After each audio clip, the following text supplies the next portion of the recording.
Welcome to the WyldFlower Learning Podcast, where we talk about everything education with leading experts in mental health fields, educational fields, parents, and kids themselves. We hope you enjoy. Hello there, and thanks for tuning in. In this episode, Ellen and I were able to sit down with Travis Hetland. Travis is an educator himself who's worked at different schools and has taught different content area.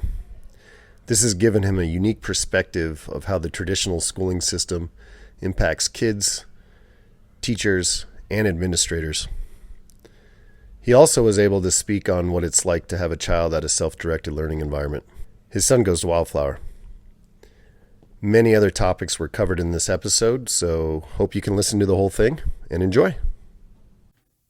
Okay, here we are. We have Travis with us today. Ellen, hello. Hi, everybody. And Travis, hello. Hey, thanks for having me. Yeah, absolutely. So Travis Hetland is an educator himself, and he has a child at WyldFlower Learning Community. So we thought it'd be really cool to have him come in and be on the podcast to share his experience as a father with a child at a self-directed educational facility, and then, you know, his own experience as a teacher in education. So we'll do some pre-notes before we get into this part, and we'll touch on a little bit of your background, Travis, but could you share with us your journey into education, the formal and informal, all that, you know, those things that have shaped your mind? Yeah. Gosh. Well, thanks again for doing this. This is cool. I think like more conversations about education need to happen so that we learn and grow, because I think that's really what it's all about. So I think, I guess I had a teacher in high school, like everybody always has, that's that person, why you become a teacher. At least for me, it was a high school teacher. And so I went into college kind of always knowing that I was going to be a teacher. It just was always in the back of my head. I just thought that I would be a good teacher, and I wanted to be like that guy. And so I went to undergraduate, started in English, ended up switching to theater because I was having more fun, frankly, and I wasn't footing all of the bill of my college education, so I just did that. And graduated eventually. I had like a minor in English, kind of. It was an emphasis. And then went back to college 6 or 7 years later, after we traveled and worked part-time as pipeliners and did some other stuff where we were making money part-time and traveling part-time. And we would spend several months in places. And so we got to see a lot of the world when we were younger, which was super cool. But eventually we moved to Missoula, decided that we were going to become teachers, or I was, and Elizabeth kind of decided last minute actually. But we went back to Laramie, and I got in the post-bac program and studied education through the post-bac program, got my certification, student taught in Casper. They hired me after my year of teaching, and I interviewed and got the job at the alternative school in Casper, which is really where I wanted to be because I'm pretty good at developing relationships with kids, with students, with just people. And so, Roosevelt was cool. Taught for a couple of years at Roosevelt, 3, and then decided that I would transfer to the regular high school and taught regular ed, including English and 11th honors and some just creative writing and some stuff. So I was at Kelly Walsh and taught there for 2 years, and then decided that we couldn't take the wind anymore. And so we moved to Sheridan after I interviewed here and got a job. And Elizabeth quit her job because she was teaching Spanish at the junior high in Sheridan, or in Casper. So we both moved up to Sheridan for newer, greener pastures. And so physically it was greener for me in the actual physical landscape of Sheridan, but the school district and I have differing philosophies about what should be happening for kids. And because I care about people and because I like kids, because I develop relationships with them, I ended up in a place where I couldn't be a part of trying to justify why when kids would ask me like why we're doing this, and I ran out of reasons about why that were actually important. And so they suffer a lot of anxiety, and unfortunately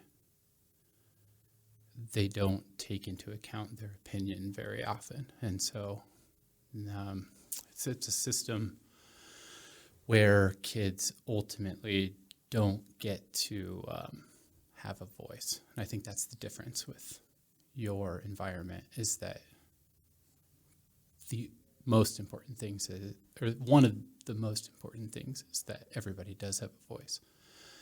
And that creates a different experience.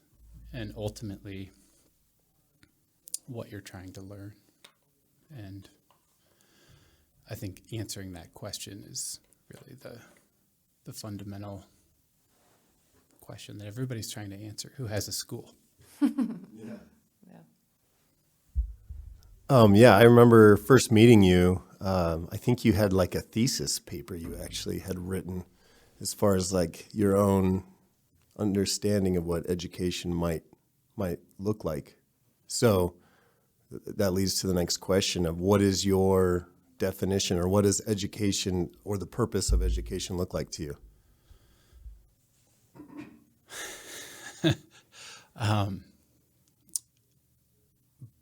Boy, that's a hard question. I'm glad that you sent it to me in advance so I'd have time to think about it. But It's like my favorite question to ask it's- because it just cuts to the quick of everything. yeah, it's true. It does. It's such a hard question to answer. But I think the thing we're all trying to do in life is get curious about things that excite us and discovery, and ultimately you get to be in it with something. And I think when you get those moments and you're really in it with that thing, then you really invest. And when people really invest in things, then they want to discover more, and they want to learn more, and they want to do more.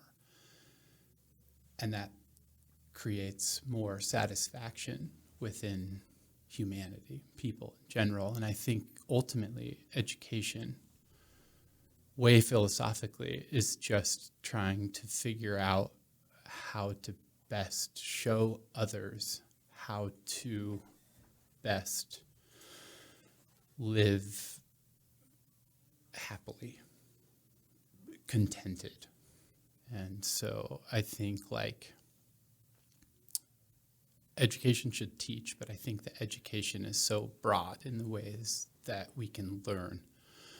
One of the questions I asked my students this year, I have them write for 10 minutes of every class, and they can write about whatever they want and then share it if they want to or not. And we try and develop that writing a little bit in their world. But one of the questions is, what's the difference between school and education? You know, is there a difference between those things? And it was interesting how articulate they could be about, how education can be this mechanic teaching me how to change oil, or this, bike ride that changed my life because I saw this dude who could do this thing that was way cool, and then that's then what they care about, and that's what they're going after. And you can see these passions within these kids, at least at my school, who have all of this desire in certain specific areas. One's a mechanic and one's a welder and whatever. Like, none of the opportunities are provided in the school, and they can't do any of it unless they have an internship, and that sometimes happens and sometimes doesn't. But unfortunately, they just don't get as many opportunities to learn as they could, and they could learn a lot more if there was less constraint. You said something there, right? You brought up education and schooling, and I find it interesting that our society has a real hard time, it seems to me, to distinguish those two things from each other. So that's just, an observation I feel like I've seen. And I feel like you just touched on that. Yeah, I mean, school is an institution. When you're reading Peter Gray's stuff, that you guys had set up that meeting with him, that was really cool. But he defines it as a prison or an institution or something. And it was interesting after he said that. I just listened to my students when they would talk about school in certain ways, like in the ways that they didn't like it, and how they would use that language of prison, of entrapment, of like not being able to escape, not like this is a cool opportunity and I'm happy to have this education. And I work with now I work with another alternative school group, and their mindset is more like no bullshit kind of thing. No, you can't kid them. There's no kidding them. Like yeah, and they're okay with calling it out, Which puts them in that bracket of other, right? Because if you're not easily coerced and you're not easily willing to conform to that set of standards and that set of values, then you get marginalized because you don't fit into the classroom anymore, and you're causing too much friction for staff and for probably the other students who are like, okay, I'm just going to keep my head down and keep going. But I think for Paul and I, those are the kids that we're starting to see come into our high school and junior high age brackets. And it's been mind-blowing because, as you're saying, like, they're so articulate. What's the difference between school and an education? They can tell you. They know the difference. But we're so determined to just teach this one tiny pool of skills. And we disregard the value of learning how to do that really cool trick that guy did on the bike, or listening to that conversation and really integrating what that concept was, or disagreeing and having, a good like political debate between friends who stay friends at the end of it. Rather than valuing that experience, we say, oh, but it doesn't fit into this line item on this set of standards. So then you have to do that on your own time, or you just never really get to. But then they practice that suppression. That's the curriculum. All day, what I want isn't important. What I think isn't valuable. My contributions don't matter here. So you just survive. And that practice of survival is, like, it's just heartbreaking to me that they would spend that many years of their life just trying to be quiet. Like, that's not what the world needs out of them. But in that standard setting, that's how you get through it. Yeah. I do wonder about that. I wonder how the factory model of education, with the bells and the whole nine, I think when you're training people in a specific way, like, there is value to our society to keep people in that kind of suppressed state, not to get too like Ray Bradbury. Yeah. On you, but like, I mean, Yeah. it's possible that we're still most concerned with training them to Stay in line. go to work. Wait. It's like go to work 9 to 5 and Yeah. do your part and make your money and get a better job. And then if you work hard and you keep your head down, you show up on time, and like all those things that employers would say are important. Especially on a mass scale, right? If you're an entrepreneur, none of that would work for you. But if Right. you are an employee forever, mid-level to lower level, then yeah, those are skills and attributes probably. Yeah, I don't think that intentionally that was what the system is set out to accomplish. I think everybody has continually had good intentions for education. I just think that it's really hard to help every kid unless you listen to every kid. And it's really hard to listen to every kid. It's just really hard. Yeah, I think it comes back to, you mentioned that it's an institution. And at this level, at that level of scale, yeah, I tell that to kids too. It's practical for a traditional classroom to have everyone doing the same thing at the same time for the same duration. Like, that makes the most amount of sense in that setting, because if it was all like WyldFlower, it would just be pandemonium. And if you have kindergartners coming in while, sixth graders are doing something really focused in a class, yeah, the hallway system, I laugh and roll my eyes a lot at how much time little kids spend learning how to line up and be quiet and walk behind the person in front of you. Like, it makes me a little crazy in that. But when you're talking about, moving 1,000 kids in and out of a building, and you have other kids in classrooms at the same time, people are in the hallways, it makes sense. I just wish we could expand outside of the institutional concept, because we know that what's best for kids isn't that setting anymore. If it ever was, it isn't today. Like, we have too much information now. We know too much to just keep putting our name on that and endorsing it, Yeah, that's the truth. When I got kids to do well with writing or something, when I didn't have any oversight in my classroom previously, they grew a lot and they did good work, and I watched growth happen.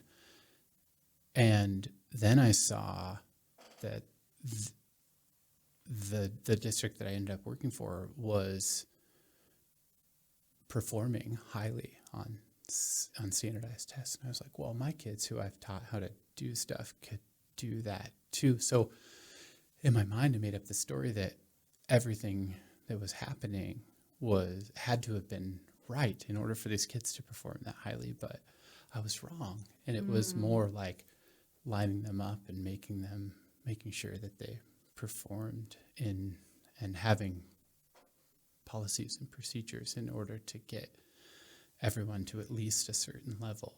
But I guess what they don't understand, or what I think if I were in charge of the education world, it would be that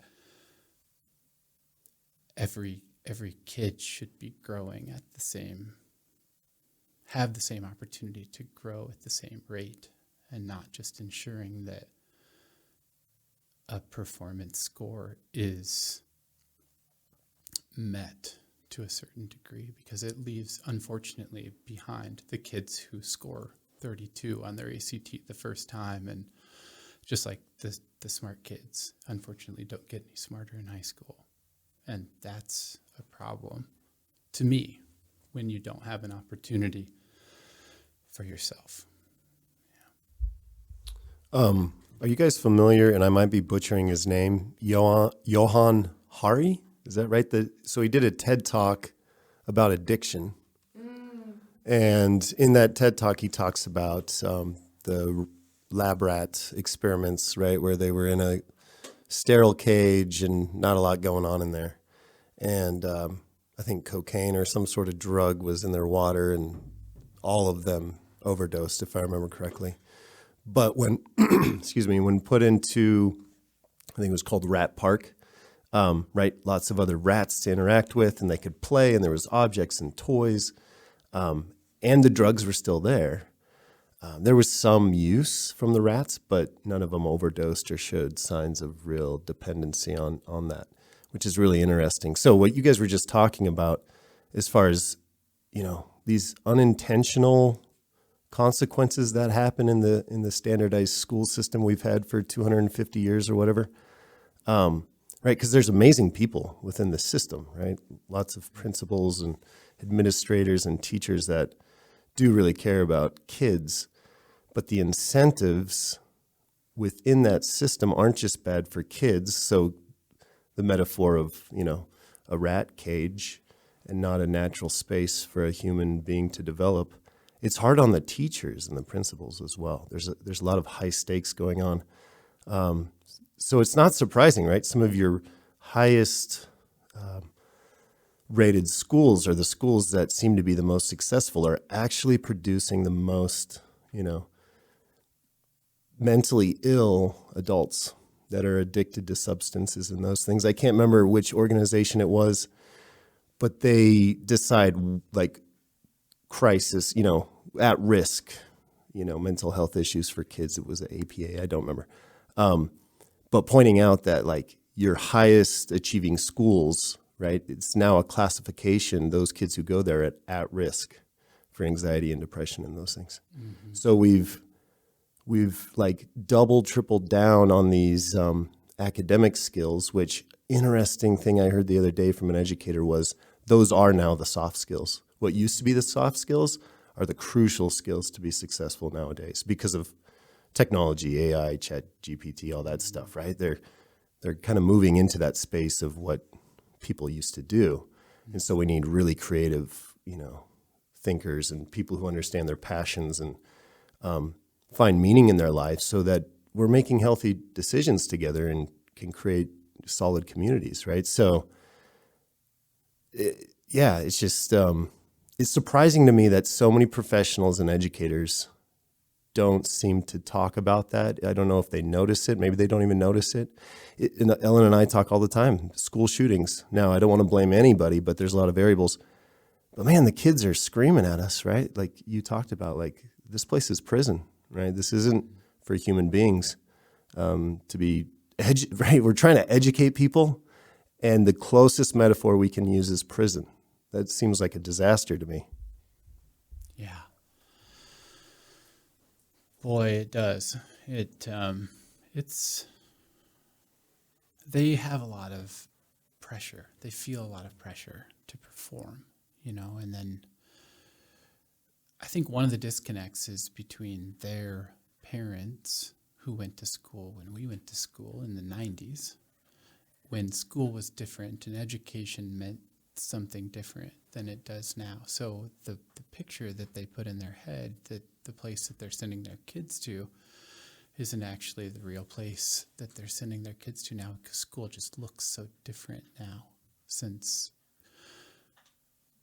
No Child Left Behind, since testing, since it becomes a pressure situation. And so the kids, inevitably, you guys know as well as I do, when you're feeling stress and anxiety in your own life, that your kids and everybody who's surrounded by you is feeling that energy too. It's the same way in the classroom. Those kids get a lot of that, like, no, guys, gosh darn it, we have to do this. We have to perform it. We have to get it done. Otherwise, I'm not going to have a job here next year. I mean, that's not what educators are saying, but that's what they're thinking sometimes, or that the school's going to get shut down or labeled as something naughty or whatever. You didn't make the AYP. I do know of a teacher. I have a son who's in high school right now, and there was a math teacher, and he loved him, young kid, like fresh out of high school or college. I mean, going into an alternative high school, thinking like, I'm going to come in here, I'm going to be this force for good and meet these kids and build that relationship like you talked about in the beginning of like why you got into the classroom, because you wanted to meet kids in that space. And he got to the end of his very first year full-time teaching, and his test scores were not going to cut it. So he resigned before they could fire him because he knew that's what was coming. So I think that pressure, I don't even think it's a stretch to say like, now my kid knows why he left, because he was very honest about it at the end. He was like, it just, for whatever reason, you guys did amazing. You guys did great. Every one of them showed growth, but not enough, not fast enough, and not to the degree that was required of him in his position. And he was like, I'm not going to get picked up again next year. So now I'm going to resign and move on to another district that will give him a little bit more flexibility. But I think the stakes are so high that it's driving people who want to build relationships out, unfortunately. Yeah. This is my last year in the classroom. I know I'll never go back unless I have some other opportunity that I create. Like I I can't do public education anymore. And yeah, it's a scary place, and it's it's scary with all the school shootings. It's scary with like kids who don't get listened to. I've been in 2 schools where it's alternative school in Casper and alternative school here, and that's all it is. They just need somebody to hear them. And if we spent more time listening and more time trying to help individuals, we could have a system that functioned well, even in the public sector. But yeah, that takes a lot of risk and a lot of vulnerability and a lot of things that our system is just not set up to handle or willing to risk, unless they make me the Secretary of Education. And then it'll be fine. Hey, I'm going to plug this in here so that you sound credible. It was the National Academies of Sciences, Engineering, and Medicine that added youth to the high achieving schools to their list of at-risk groups. It's alongside of kids who are living in poverty, living in foster care, who've recently immigrated, and those with parents who are currently incarcerated. That's the degree. That's the degree of intensity we're talking about when we say high achievers are on the list. They're not low on the list. They're shoulder to shoulder with those groups that we've all talked about for really decades now, and that we're always trying to reach and make sure that we're prioritizing in our diversification of education. And now it's youth from high achieving schools. So that was the people who said it. Wow. So it's really interesting to see in our own space, Ellen, at kind of that middle school, high school level, having kids come in that are considered at risk and are, right, their background in those things. And the reports we get from the schools they've come from, right, where it's just everything is bad and negative. And they'll try to find a diamond somewhere in their perspective. And then to have a kid who's seen as like an all-star, right? Straight A's, killing it. Some of what you were talking about in his experience was he felt trapped. I hope I'm not misspeaking for him, but trapped and bored and couldn't do anything about it, right? And he needed more, right? And he just wasn't being listened to kind of experience. So to have both those kids come into the space and are seen as, in their own way, as an individual, super positive to the space, and you can see them going down their own path with their education, right? They're learning different things. They're learning the same things because our space, is supported in the sense of civic engagement and learning on demand and the 4 C's and those things. So that's the similar experience they're having, but it's in their own way. And man, to see just the positive shift in their view on the world, one shift of, I can trust authorities actually and adults, and feel seen and heard. And then for the other kid, I can push myself into these areas that I'm super passionate about and crush it.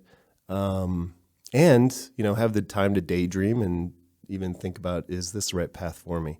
I'm going to have awesome conversations, with you and us in our book club and all those things. So it's so neat to see how this model fits any kid because it's deeply human, right? It's like self-determination theory. We had a parent night last night with high schooler about our pathways. And William Sixstrud wrote the book Self-Driven Child, talked about how autonomy is as important as food and water and shelter for humans to develop. So it's a no-brainer. And it's weird because in our culture, it's so different what we're doing. You get a lot of pushback. You feel the pressure all the time. And so it can make you think, wait, what? Am I crazy or what's going on here? But yeah, if you look at the science and Peter Gray, Gina Riley, Naomi Fisher, all that, and then you go into it, it's like, oh my gosh, duh, what were we thinking? Yeah, I think the pushback part is an interesting component of just counter culture in general. But it's hard when you think about education as a thing that you do instead of a lifestyle that you lead, because we are all learning all the time, and we want to learn about the things we want to learn about, right? I mean, that's just the way it is. And the things that we don't want to learn about, I'm happy that there are people who like that thing, but it's just not me, and everybody feels that. And the fact that we don't recognize that just in the most basic form, the most elementary way, it's like, yeah, this is what I'm good at, and this is what I like to do, and I'm going to do some more of that, and I'm going to learn more about it, and I'm going to be excited about it. I think the interesting thing about Peter Gray's work, when he mentions what these kids are doing later in their life, after they get through their whole school days, they report more satisfaction, more overall love of their life. They experience joy more often, and they're, I guess you could say, happier, for lack of better words. And I think that's what we're all trying to accomplish in our lives.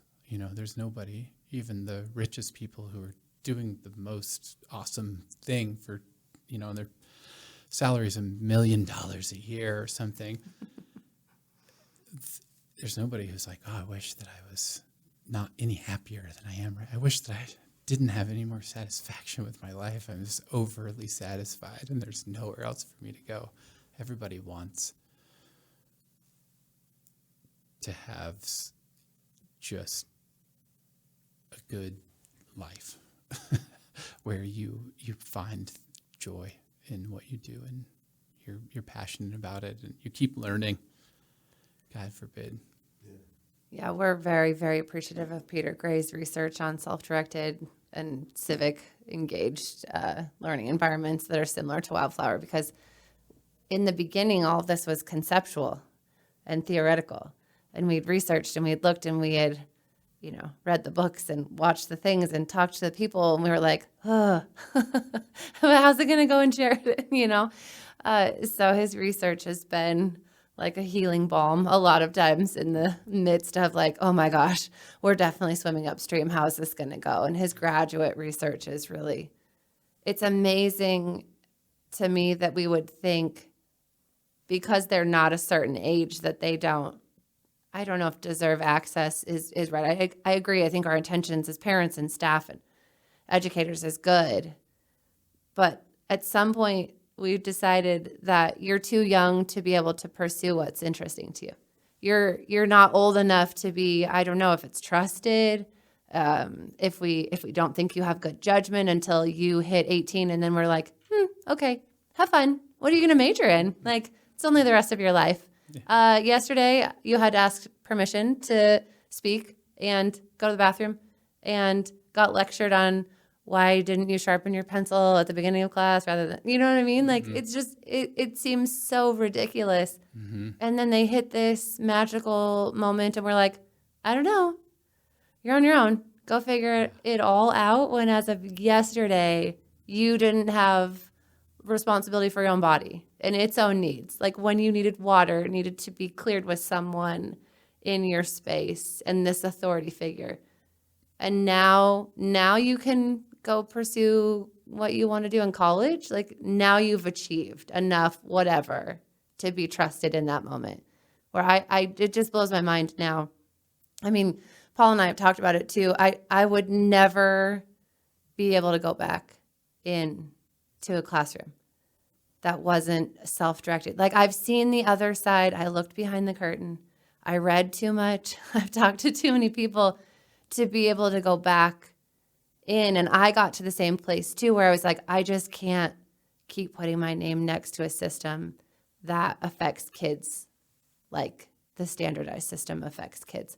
And I might be a reprieve in their day, but then I have to hand them back over to a system that tells them things I don't believe to be true about them. and those messages were negative. So I eventually got to the point where I was like, we've got to try something else. There's got to be another way. And I mean, there's just so much science if you get outside of education. If you look at science outside the Department of Ed, what we know about humans makes the educational system look like what Peter Gray says is like, it's a stark statement of like child abuse, where we're just crushing them. And they keep telling us we're crushing them. And then we're like, okay, go back to school. We'll try and help you be better at coping. Instead of saying, oh, maybe something in environment should change so that it doesn't feel crushing to you, that it doesn't activate fight or flight every day. We'll just try and help you manage fight or flight every day. Like it blows my mind at this point. I couldn't go back in. Yeah. Well, I think in the world we're living in, the more real you can be with kids at whatever age, when they ask a question, you answer it honestly, to prepare for whatever kind of shit show is going to happen next, because somebody's going to have to navigate it. And if they're not smart enough to think, like use their brain, then unfortunately they're going to die. You'll get eaten alive. I don't know. Doesn't mean I know that's catastrophic thinking, but it's possible. Who knows? Who knows what's going to happen in the next 200 years? Who knows? Right? So, yeah, I'm glad that my kids are learning to use their brain and be adaptable and think things through and have a reason behind something that you say, and it actually mattered to you and you actually have thought that idea through. You're like actually using your brain. That's not something that's one of the goals of public education. They're like, we're going to teach you to think. Critical thinking is the number one standard here. That's not happening. That's what I love, being in the space at WyldFlower. And again, what Ellen said, the science, clearly points to the power of play. That's how kids learn. And so when you watch kids play, what strikes me all the time is the level of logic and reason that is demanded on the kids within the space, right? So something as simple as a soccer game. I've seen some incredible debates about, was it out? Did it go in the goal? You pushed me? No, you didn't. And right, they have to have a real and logical argument that everyone agrees with, right? The facts have to be agreed upon, which it seems like right now in society is really lacking. Right? The left and right have their own facts and they like to create their own narrative there. So how do we fix that? I think for our young kids to be in a space where they understand there is an objective truth in this material world we're interacting in together. And I think there's a lot of philosophies that can still match that. But that on top of being able to really be flexible, or a space where you are able to be flexible, because kids are naturally that way, right? Like, Alison Gopnik's research showing like they're built to explore, get into things, make messes, try things out. And as they get older, they start mastering things, right? But so what you just said, I think is so crucial today is that flexibility, right? Of being able to adapt with how fast things are going on in the world. And yeah, like that consistency with the way they think critically, right? Like really tight concepts that are connected to each other. And, for me, it's like, this is how we're going to solve all these challenges and issues in the world we're in. And so it brings me to think about technology, right? So that there's all sorts of data. It's harming kids. It's not harming kids, right? Meta-analysis at this point, from my understanding, seems to show not much of maybe a slight negative factor on that. But I think Peter Gray points out like no worse than potatoes or something like that on the well-being of children. I don't know exactly what those studies look like, but It can be, it's for me as a parent, technology, right? I have my fears about it because there's dark stuff out there. And again, this is arguably the problem we're in as far as us getting our own information and being in our own bubbles and not being able to distinguish reality from, our imagination. So I like in our space that kids get to tackle this new technology with adults who are constantly bringing up the concerns about technology, and the kids themselves are bringing it up and how social media impacts my image and those things. And how do I manage this technology, right? Is it consuming too much of my time? Maybe it's just I'm really passionate about this project right now, and that's what's going on. Or maybe I do need to take a step back and realize I'm missing on opportunities. But it's a much healthier situation, it seems, than go to school, put your phones in your backpack, you can't use them. The moment you're free, now you get to use this as a way to, fix the trauma, if you will, from school. And then we blame it on the tech, right? Now, again, tech addiction, I'm sure it's real, right? I feel like at times I could see, certain people and kids dealing with that. But it seems like a scapegoat in many ways in my mind. I'd be curious, Travis, for you, having a young kid who enjoys Minecraft and such, like my daughter does. How do you think of technology? What are your fears, if you have any, or even how would you approach it and tackle those things for kids and teens? Man, that's one of the main concerns around the Hetland household. Usually, is something around technology and how to navigate that. But I think it's really simple if you can do it. It's one of those simple ideas that's hard to do. But I think the idea that kids are exposed to things and then learn how to navigate them is much more helpful than we're going to hold you back and then do this, and then you're allowed to do this thing all of a sudden, but then they don't know how to navigate it. And so it's no wonder that we have so many alcoholics in America, right? Because we live with our parents, we follow these rules, we go to school, and then we get out and we just go crazy. We go nuts.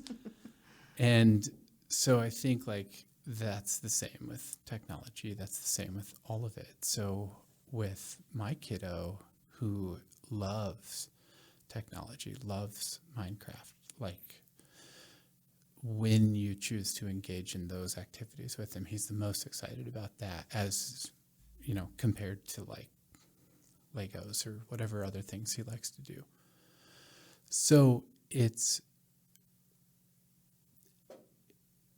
I know that it's going to be a struggle. It's going to be a journey, learning how to do it. But I feel over time, he's going to have a healthier relationship with technology than many other kids have, because he has people talking to him, and he has, and I don't know how, like you say, actually addictive the technology can be in certain games and how they're programmed to manipulate minds of children, which those exist too. So I think, I don't know. I think having conversations around all of that gets tricky, but I think that ultimately the technology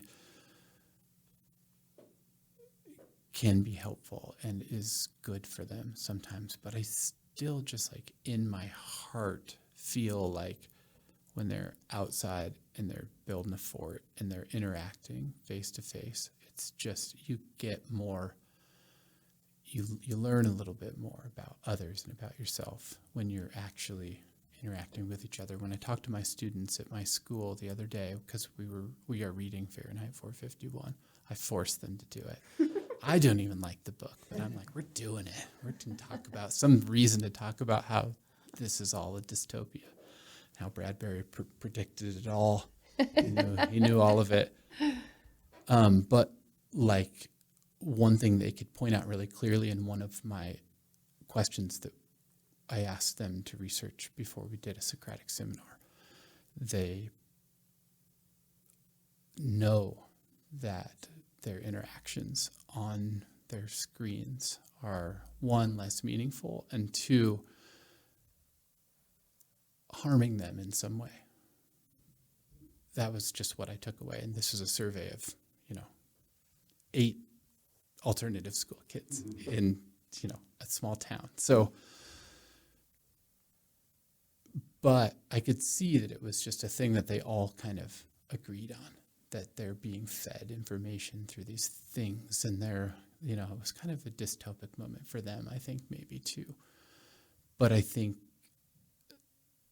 that screen time, if it went away completely in my world and I just moved to a cabin and we were up in the mountains and all the electricity went out, I would be okay with that. But I think that's a me thing. But I think ultimately my kids would be better for it if they were homeschooled and we were living in the woods and there was no, all we had to do is kill deer and forage morels in June. I think we would be better. I don't know. Yeah, I come back to, I think it's Naomi Fisher that we were discussing, and I was listening to a podcast of hers too, and I think we want to throw this tech addiction out there because of what we see. And I think the media and society has been really critical of tech and the use in kids. But I think it's her who suggests, and it might also be Gina Riley too, who suggests going back and looking, what does someone addicted look like before we decide, tech is the problem. Because it talks about isolating, it talks about not being able to pull yourself away even though you want to, talks about damaging relationships to favor this substance. And I just think a lot of times we do have kids coming out of a system all day where all they want to do is be independent and be autonomous and try to build relationships.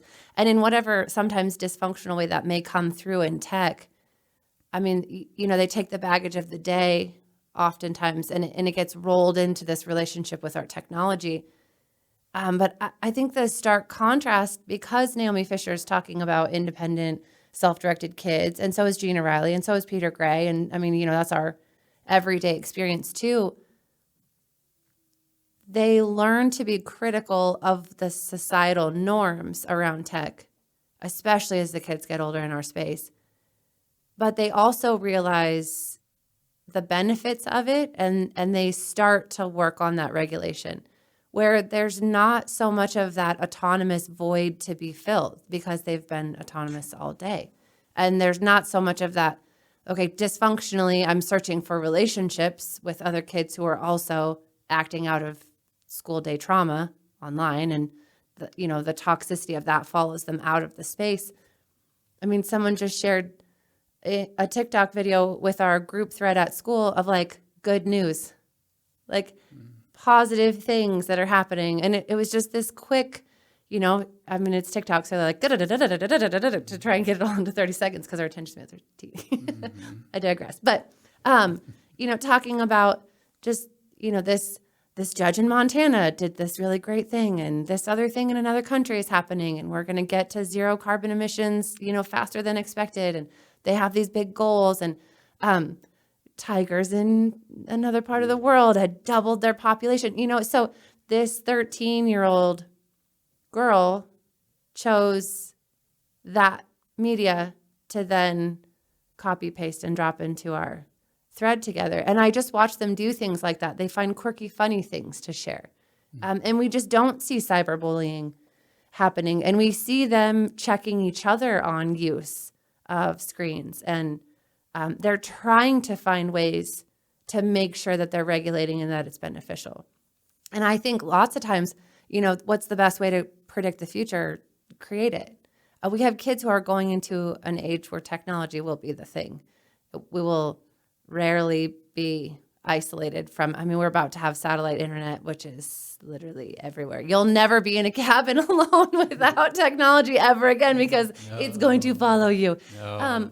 But how much better to have kids who don't want to manipulate other people into using their app, who are like, no, I just want it to be good. I just want to be beneficial to the world. I want to show up in a way that's meaningful and that I feel like I have purpose, and my purpose is to be positive for society and culture. How much better for them to be the ones creating games and servers. We have somebody working on creating this big platform because the other game he was used to playing was toxic, and the relationships and the conversations happening were not healthy. He was like, I just don't want to deal with it anymore. So, here now he's motivated to create some space that's just good for humans to then be in this space playing this game together.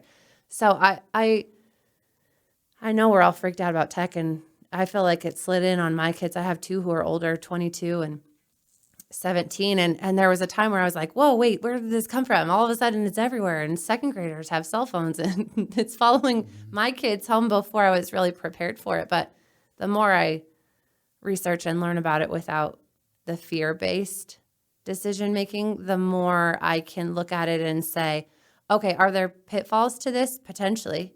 Yeah.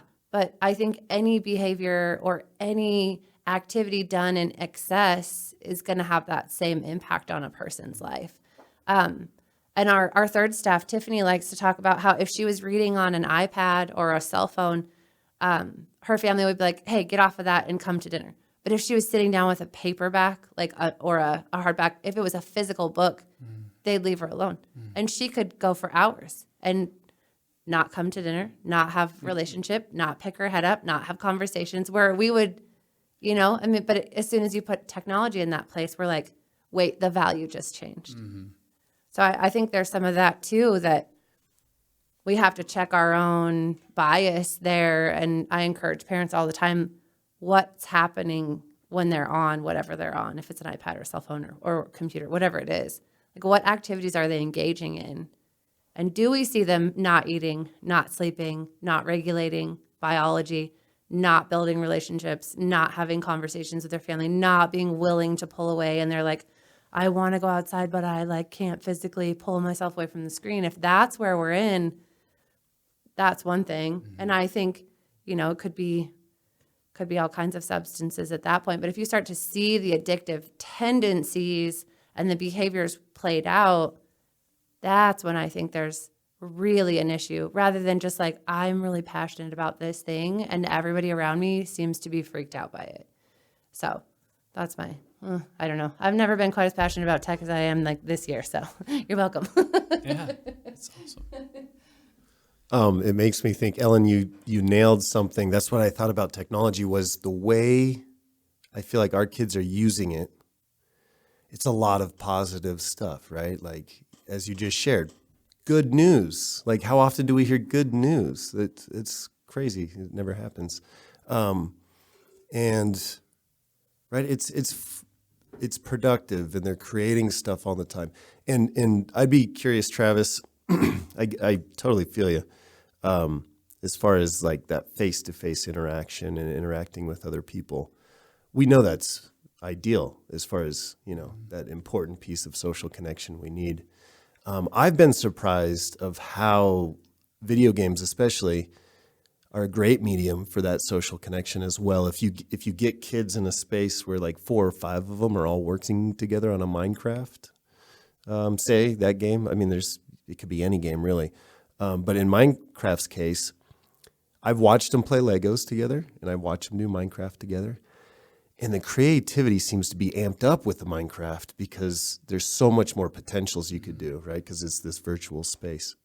To your point, with that, how can they understand that there is a real world we're all interacting in? And I think this connects to a spiritual level, right? No matter what religion you might practice or background you might have with that, right? Being in the moment and aware of what's around you transcends that I'm stuck in my mind ego space. And you can have really meaningful experiences.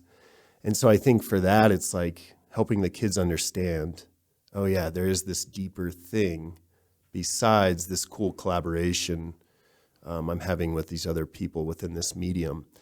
But as Peter Gray pointed out, like, kids are going to play with and be passionate about the most important tool in the culture. And right now it's computers. So how do we navigate this, as Ellen just described, help those kids realize this is a tool, right? Let's not get totally immersed by it and let us drive our life. But I think what we're seeing is, again, Rat Park, man, we got Kid Park. So they want to be connected, right? We have this deep urge to be connected. And so even the kids who are passionate video gamers, man, they'll get off and come. The conversations are crazy. They'll run up to you and want to show you everything they're doing with it. And right, this is how we're going to be building houses soon, I'd imagine, right? Is like online, 3D printed. They're already doing that kind of stuff. So it's I think it's a real deficit when we do limit our kids' tech to a rigid, thing of 1 hour a day or whatever it might be. Harming the relationship, number one, they're not going to trust you as much. And two, right, the future, it requires this understanding how to use technology and all those things. So back to that main point of our kids and their use seems positive and productive, most of the time I'd say. Whereas outside of that, being a teacher and seeing it in these other spaces, rat cage, right? Not rat park or kids kind of feeling of cage. Yeah, it's used in a really negative way. It seems like technology is a mirror, like all this social media stuff. It's giving us a diagnosis of how healthy we are as a community. And in our community, it looks different, really. Right? We're communicating all the time with the kids through that text thread, jokes and memes and good jobs and and I get a good feeling, right? I feel connected more when we have those things going on. It's not as good as hanging out with them in the space, but so yeah, I'm really curious, how they end up with this stuff and how healthy they look as adults. But I feel like we're already seeing it, right? Is how they can manage it. The other thing that's really cool about the way they use technology is that they have parameters, and they've been really critical about what is a good application to be using or what's a good use of my time on tech. So even that conversation of okay, but what is the outcome of that particular thing that you want to do? That conversation's happening all the time, especially because we have a tech wizard who approves or disapproves what can be in the space. And I think even just the conversation that happens around, okay, what happens within this game? Okay, how is that good? Okay, what else are you learning? Okay, what strategies do you have to use? What skills are being developed? And if it's not, and if it's damaging to whatever it is, we've had a couple of pretty ridiculous kind of the more on the algorithm is meant to keep you in it. The ads are really bizarre and probably inappropriate, and they pop up out of nowhere, where they've really had good conversations, and kids have had to receive a no. That's not what we're going to be in our community and in our space. And I think even that, from that really young level all the way up through to our high schoolers, there's that constant, okay, but what is this saying to me? What's the underlying message of this? Is it a valuable use of my time? Is it a healthy way to disconnect and maybe zen out? Because sometimes we don't have to be, constantly productive, constantly active. But even in that, in our kind of spacing out or our downtime tech use, even how can that still be healthy and still be something that's a benefit to us rather than a detriment to us? So I think that portion of the conversation has been really vital. And again, I think that's the thing sometimes that you just can't have if you're without community. And they come into WyldFlower and they build relationships. So each other's opinions are really supportive and also sometimes critical, but that it matters. It makes them think. And we might not agree at the end of the day, but at least we've had the conversation, it stretches our thinking. Yeah, it does. I think the question I always get to with it, my problem with technology, I guess, is I think if we were just in the mountains and we were back in the 1860s and whatever, we didn't have any of this, would my kids be, I guess, better off? I don't know how to say it other than in that way. And I don't know, and I'll never know. And it's not realistic, but I know exactly what you mean about the Minecraft and the technology and the way in which they have a way more expansive Lego set, right? It's like you can do anything. And it's incredible to see the things after some time that my son has spent on that as a 7-year-old. He can build some stuff where I look at it and I'm like, I've got there's no way I could do this. No, nothing. I got nothing. But like, if it wasn't okay and if he wasn't allowed to do that, and who knows how long that will stick with him and be a part of who he is and what he becomes, because he does really care about it. I'm not saying it will be Minecraft in particular, because now he's on stupid Dragon City, whatever that is. That's a dumb game, whatever that is. But, or maybe it's Dragon something, I don't know. But, I mean, I don't know what kind of things are firing in his brain. I've never been able to understand his world of thinking and how he pictures something and then does it, sort of thing. I mean, you guys get to see that probably as well, but I think without those opportunities, and had a kiddo like mine been forced to stay in public education, I think that his experience would be different and he wouldn't be able to say what he thinks. And it's interesting as he gets older, like being able to articulate points really well in a long-winded paragraph, not just like, we're not talking about like a short, well, I just don't think that's fair, and then that's the end of it. There's like a justification and then another sentence that justifies and then another reason. And like, it's actually thinking through something. And I don't think that if that hadn't been modeled for him or isn't modeled for him, I don't know how much longer it would take him to develop that skill set, which then translates into all sorts of good things about your life later on. Yeah. So yeah, I have a love-hate relationship with technology. Yeah, absolutely. I would rather be outside and doing stuff and going and exploring, but I know that you can't do that all the time. And if you care about something and you want to learn more and you're inquisitive, isn't that the point of education in the first place? To try and figure out things you don't understand and get better at them. Right. So, yeah. Totally. I'd like to keep running with this. You mentioned your son, and he started at public school, and then he came to us after a few weeks of that experience. And he's been with us, where are we? Is this his second year? Yeah. So could you describe what you noticed with your son, that transition and the good and the bad and whatever that looked like from being in public school, that experience, and then shifting to WyldFlower? Yeah, he just didn't like crisscross applesauce. I heard about that so much in the beginning. He was so offended, so offended by that. I love it. Crisscross applesauce and having to sit down, and then like he would describe his day was the most hilarious thing. He'd be like, "Hey, Wes, how was your day?" Be like, "Oh, well, I sat down and then I got up and the teacher read us a book, and then we went outside, but only for like 15 minutes. Then we came back in, and then she sat down, and then we had to do math, and then he described it in such a negative way. It was always just a bummer after school.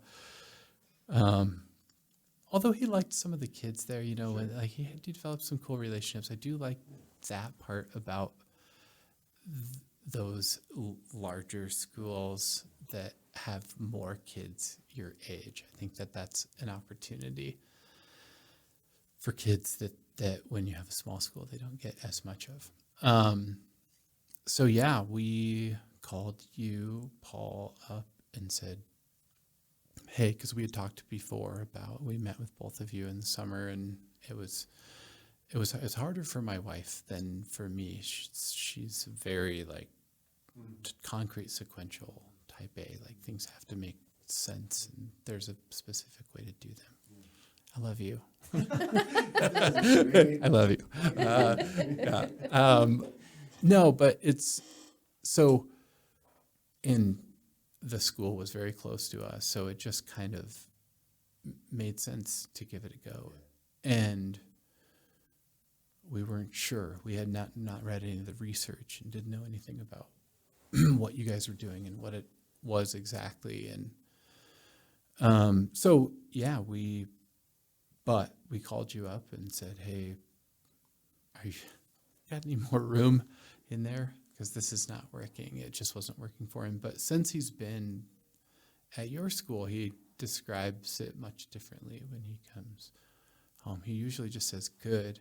Say, oh yeah, what'd you do? Oh, and he'll tell you what he did. And then after that, there's nothing else. Like, oh, okay, cool. Sweet. But we do notice in conversations I have with him, if he's upset about something or having a hard time with someone or something's happened within the school, within his world, I've noticed him being able to articulate that, and then also, I mean, if he chooses to, which isn't very often, but I can trust when I say, well, do you know that there are people who you can talk to if something gets really crazy? So yeah. Okay, well, are you okay? Like, are you handling it? He's like, yeah, I'm handling it. And I know that, like, in his brain and in his world, and for sure, he's got it figured out. He's got it handled, And that's not a typical conversation. Wesley, he's different because he's always been able to think in complicated ways. But he's young to be able to just think in that way, reason in that way. And that's not without having that in your environment, having that modeled and that be a part of what you're learning, and that being education, I mean, that's the very definition of education in my world. When you show somebody how to do something that's going to ultimately help you the most and bring you the most joy and cause you the least amount of struggle. And yeah. Nice. And then the follow-up question, how was that experience for you as far as, you have a background in education, you hadn't heard of, as you described, you hadn't read the research of what we were trying to do. How have you evolved within that? What's that journey been like for you? And even coming to like parent nights and such. Yeah. It's been interesting, a good learning process for me. And I'm one of those people who has to dive in after I kind of understood what you guys are doing. I just started looking into the research more and understanding more kind of what it was that you all are doing. And so as an educator, it was easy for me to just kind of grab onto it and say, yep, this is going to be what's best for my kid. I felt in my heart that this is the best option that we have. I don't know if, and this is just me being honest, if we lived in a town of 900,000 and there was like a Montessori school and there was this, like, if there were more models of education, I don't know if initially I would have chosen WyldFlower out of the gate, because it's the most unfamiliar, right? It's the most hippy dippy. It's the most like, it's like, it's the hardest one to justify of models of education to people who have been indoctrinated in a certain way. And so some of that is hard, is difficult, like just navigating those waters with people. Like, no, it's going to be fine. He's fine. It's good for him, without having to go down the major rabbit hole. I mean, I'm sure you guys, you know this way better than I do, but you guys must field a plethora of questions about like what it is that you do. What do you tell people? What do you tell people that you Oh my gosh. that you do? It takes hours. I know. Yeah. No. Yeah. It takes, yeah, it is. Because there's this like minor frustration too, because you're just like, well, what's good for humans? That's what, let's just do that. What we know is good for humans, we're just going to do for humans of any age. And that's autonomy, connection, which is relatedness, and then give them an opportunity to get competent in whatever it is they're going for. Like right back to self-determination theory. The best thing for humans is to feel like have choice and a say in their life, that they're making growth and they're making gains in the areas that are meaningful to them, and that they have a positive, supportive environment with individuals who are interesting. So that's like the quickest way to cut through it all is just go right to self-determination theory, because it's just a slam dunk every time. What's best for humans? Those three things, great. And then we're going to make sure that there's play, and we're going to make sure that that self-directed piece is really protected, because Stuart Brown says that same thing too, like clean water, clean air, healthy food, play. It's on that same wavelength, of importance. But it is odd because for 250 years, we've watched a system that says, no, kids left to their own devices is a dangerous, a wasteful, it creates lazy kids. You're going to just like let them, juggle swords and be raised by wolves, when there's a lot of intention in the environment, which is similar to Montessori. The classroom gets set up in such a way that the activities that happen within that little community are directed at things that are going to be good for them. So there's some similarities and some overlap. And Waldorf has a, really great focus on nature, and humans in their environment learn to love and steward and interact. And it's all these really natural, just organic unfoldings.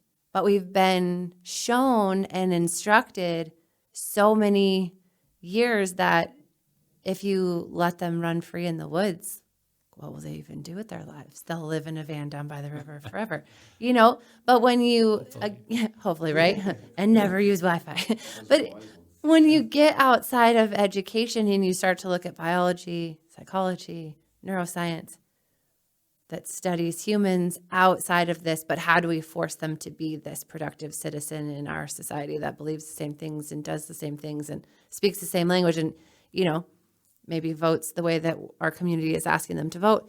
When you get outside of that and you allow a human to decide what's best for a human, it looks like WyldFlower. It just does. Like where school looks like an institution with an agenda that needs an outcome, and now your child is just part of that process. They're on the conveyor belt and they have to go through to the other end. And it's everyone's responsibility on the conveyor belt to make sure that they make it to the other end and that they fit the mold. Where we're just looking at what does humanity need and what does a good human feel like, sound like, look like, interact like. And then we just want to create a space where you just get to be the best version of you.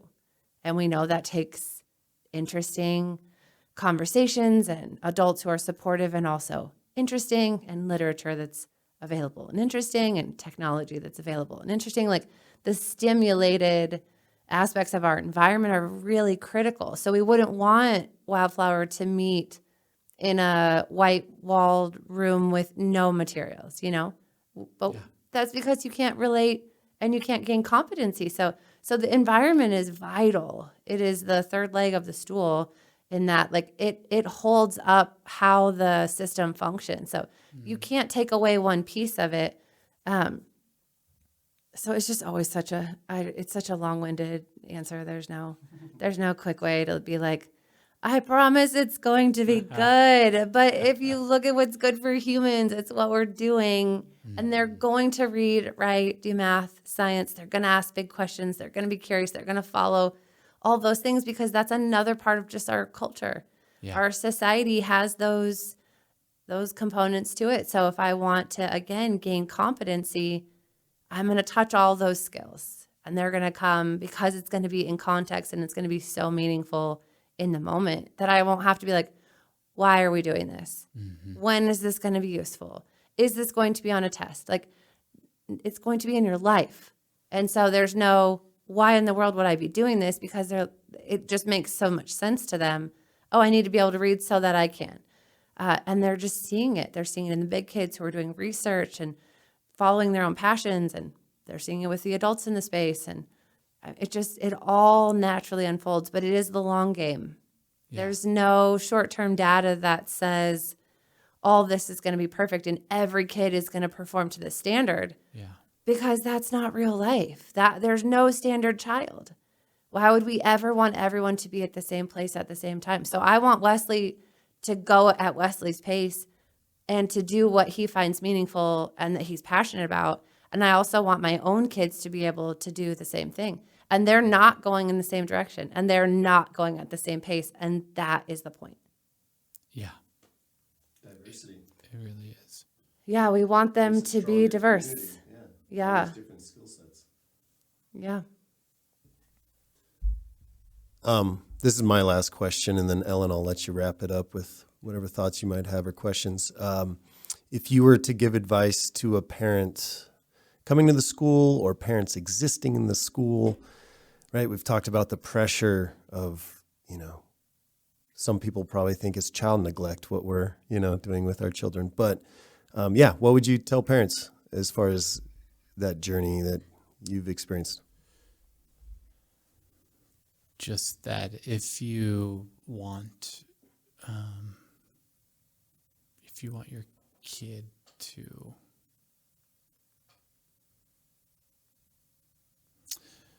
I guess that's really hard to say, but